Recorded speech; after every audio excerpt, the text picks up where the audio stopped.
Guys, ang sarap sa pakiramdam na marami na magpasko at si Mami din uuwi pag tapos ng Pasko.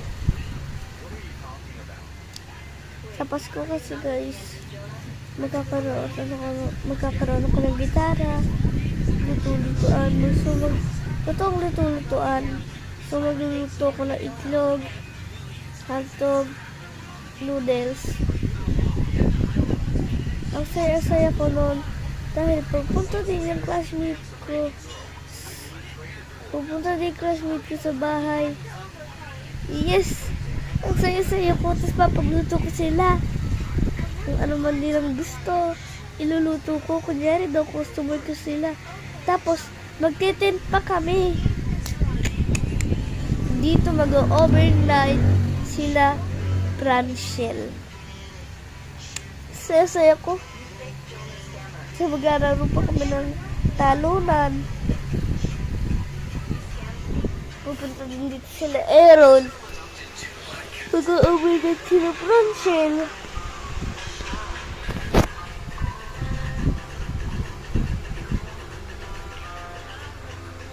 Ito kalakat ako gabi kasi yung mag-gitar ako. Ano nga yun? Kung ikaw yung masaya, ako hindi. Kung ikaw yung masaya, ako hindi. Iniintay ko pa namin pag-uwi. Pagpasensya mo na, kung ikaw yung masaya. Ano nga yun? Alam mo yun? Kung ikaw yung masaya, ako hindi. Kung ikaw yung masaya, ako hindi. Iniintay ko pa namin pag-uwi. Pagpasensya mo na, kung mahal pa rin kita. Kung ikaw yung masaya, ako hindi. Kung ikaw yung masaya, ako hindi. Iniintay ko pa namin pag-uwi.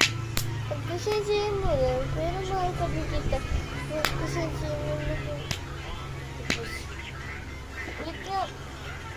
Ano yan? Kung ikaw yung masaya, ako hindi. Iniintay ko pa namin pag-uwi. Pagpasensya mo lang, pero mahal pa rin kita. Kung ikaw yung masaya, ako hindi. Na-perfect ko!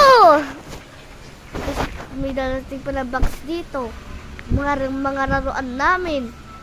Tapos may badminton pa kami. Maglalaro kami ng classmate ng badminton. Yes! Tapos maglalaro pa kami. Sa akin yung blue doll. Oo nga. Tapos maglalaro pa kami ng crush ko. Totoo naman maglalaro kami ng badminton. Sabi mo na ng crush ko. Okay, maglalaro kayo.